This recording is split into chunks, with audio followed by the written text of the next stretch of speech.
गांव के किनारे मिट्टी के छोटे छोटे घर थे और दूर मंदिर की घंटी की आवाज आ रही थी। इसी गांव में दो भाई रहते थे, बड़ा भाई वीरन और छोटा भाई करण। दोनों का घर कच्चा था। छत पर सूखी घास लगी थी। घर के सामने एक छोटा सा आंगन था जहां उनकी बूढ़ी माँ बैठकर चूल्हे पर रोटी बना रही थी। बेटा वीरन, घर में अनाज बहुत कम बचा है। आज कुछ अच्छा काम ढूंढना पड़ेगा। चिंता मत करो माँ, मैं खेत मालिक से बात करता हूँ। आज कुछ काम जरूर मिलेगा। भैया, मैं भी आपके साथ चलूंगा। चल, आज हम दोनों मिलकर मेहनत करेंगे। वीरन बहुत समझदार और मेहनती था, लेकिन करण थोड़ा नासमझ और जल्दी लालच में आने वाला था।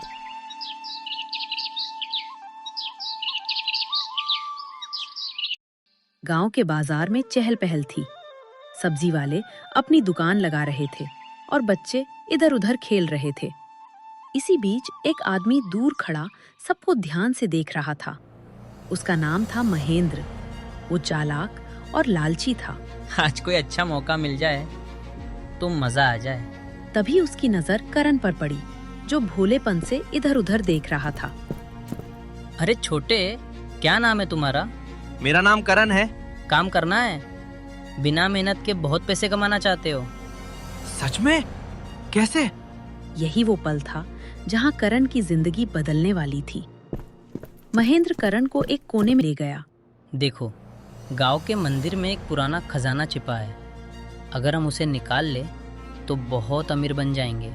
मंदिर से चोरी? ये गलत है। अरे मूर्ख, भगवान को क्या फर्क पड़ेगा? तुम अपनी माँ की मदद करना चाहते हो ना? करण का दिल डगमगा गया। एक तरफ सही और गलत, दूसरी तरफ गरीबी। लेकिन भैया को पता चला तो? उसे मत बताना, वो तुम्हें रोकेगा और तुम हमेशा गरीब रह जाओगे। करण ने धीरे से सिर हिला दिया। शाम हो चुकी थी। वीरन और करण घर लौटे। आज थोड़ा अनाज मिल गया, माँ खुश हो जाएगी। लेकिन करण चुप था। क्या हुआ करण, चुप क्यों हो? कुछ नहीं भैया। करण अपने भाई से सच छुपा रहा था और यही उसकी सबसे बड़ी गलती बनने वाली थी। रात का समय, पूरा गांव सो चुका था। आसमान में चांद चमक रहा था। करण धीरे से घर से बाहर निकला। भगवान माफ करना, मैं ये सब माँ के लिए कर रहा हूँ। मंदिर के पास महेंद्र पहले से खड़ा था। आ गए, चलो जल्दी करो। दोनों मंदिर के पीछे की दीवार के पास गए, जहां जमीन थोड़ी ढीली थी। करण ने कांपते हाथों से जमीन खोदनी शुरू की। मुझे डर लगा है। डरोगे तो कुछ नहीं मिलेगा। अचानक जमीन के अंदर से एक लोहे का बक्सा दिखाई दिया। ये सच में है? जल्दी निकालो। जैसे ही बक्सा बाहर आया, महेंद्र की आंखों में लालच चमक उठा। महेंद्र ने अचानक करण को धक्का दे दिया। अरे! करण जमीन पर गिर गया। मूर्ख, अब ये खजाना सिर्फ मेरा है। तुमने धोखा दिया। हाँ, और अब अगर किसी को बताया तो बुरा होगा। करण की आंखों में आंसू आ गए। उसे अपनी गलती का एहसास होने लगा। सुबह होते ही गांव में खबर फैल गई कि मंदिर के पास जमीन खोदी गई है। ये किसने किया? ये बहुत गलत हुआ है। करण पीछे खड़ा सब सुन रहा था। उसका दिल जोर जोर से धड़क रहा था। करण घर आया और चुपचाप बैठ गया। क्या हुआ बेटा?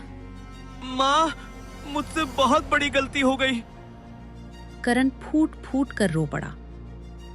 सच बताओ करण। भैया, मैंने मंदिर में चोरी करने की कोशिश की। पूरा घर सन्न रह गया। करण, तुमने ये क्या किया? मुझे माफ कर दो भैया, मैं लालच में आ गया था। वीरन ने गहरी सांस ली। गलती हुई है, लेकिन अब उसे सुधारना होगा। कैसे? सच सबको बताकर।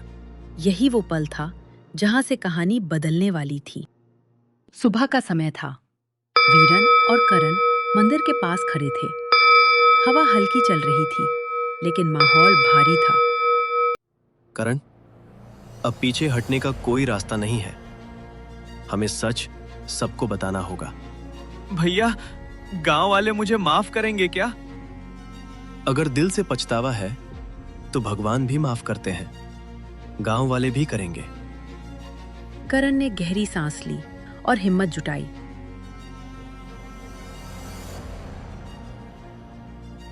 गांव के चौपाल पर सभी लोग इकट्ठा थे। मंदिर के पुजारी भी वहां खड़े थे। जिसने भी ये पाप किया है उसे सामने आना होगा।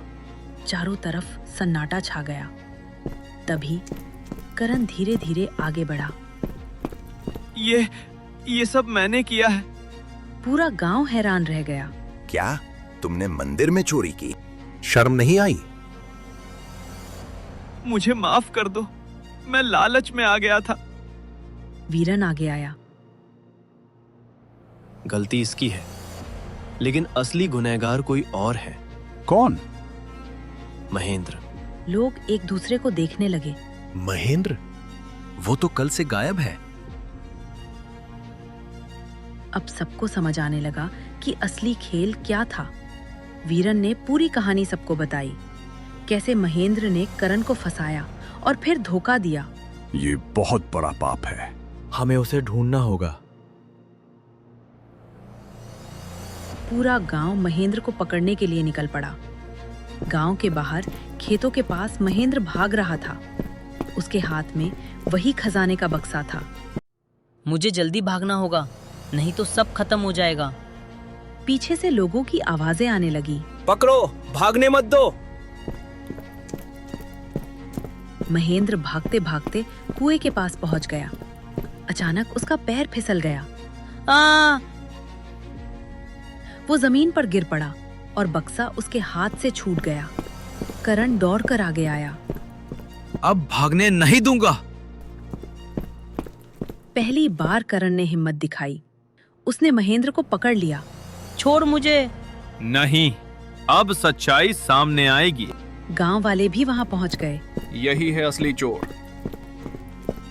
इसे पंचायत के सामने ले चलो। महेंद्र अब फंस चुका था। चौपाल पर पंचायत बैठी।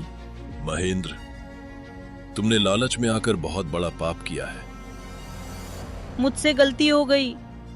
तुम्हें सजा मिलेगी और खजाना मंदिर को वापस दिया जाएगा। अब सबकी नजर करण पर गई। मुझे भी सजा दो, मैंने भी गलत किया है। पूरा माहौल शांत हो गया। तुमने गलती की, लेकिन सच बोलने की हिम्मत भी दिखाई। इसलिए तुम्हें माफ किया जाता है, लेकिन याद रखना, दोबारा ऐसा मत करना। धन्यवाद भैया। कुछ दिनों बाद वीरन और करण ने मेहनत से काम शुरू किया। खेत में काम और बाजार में छोटा सा सब्जियों का ठेला। अब घर में खुशहाली आ रही है। अब मैं कभी गलत रास्ता नहीं चुनूंगा। महेंद्र, यही सही रास्ता है। धीरे धीरे उनका घर सुधर गया और गांव में उनकी इज्जत भी बढ़ गई। लालच इंसान को अंधा बना देता है और गलत रास्ता हमेशा बर्बादी की ओर ले जाता है। इसलिए हमेशा ईमानदारी और मेहनत का रास्ता चुनो, क्योंकि वही सच्ची खुशियों की चाबी है।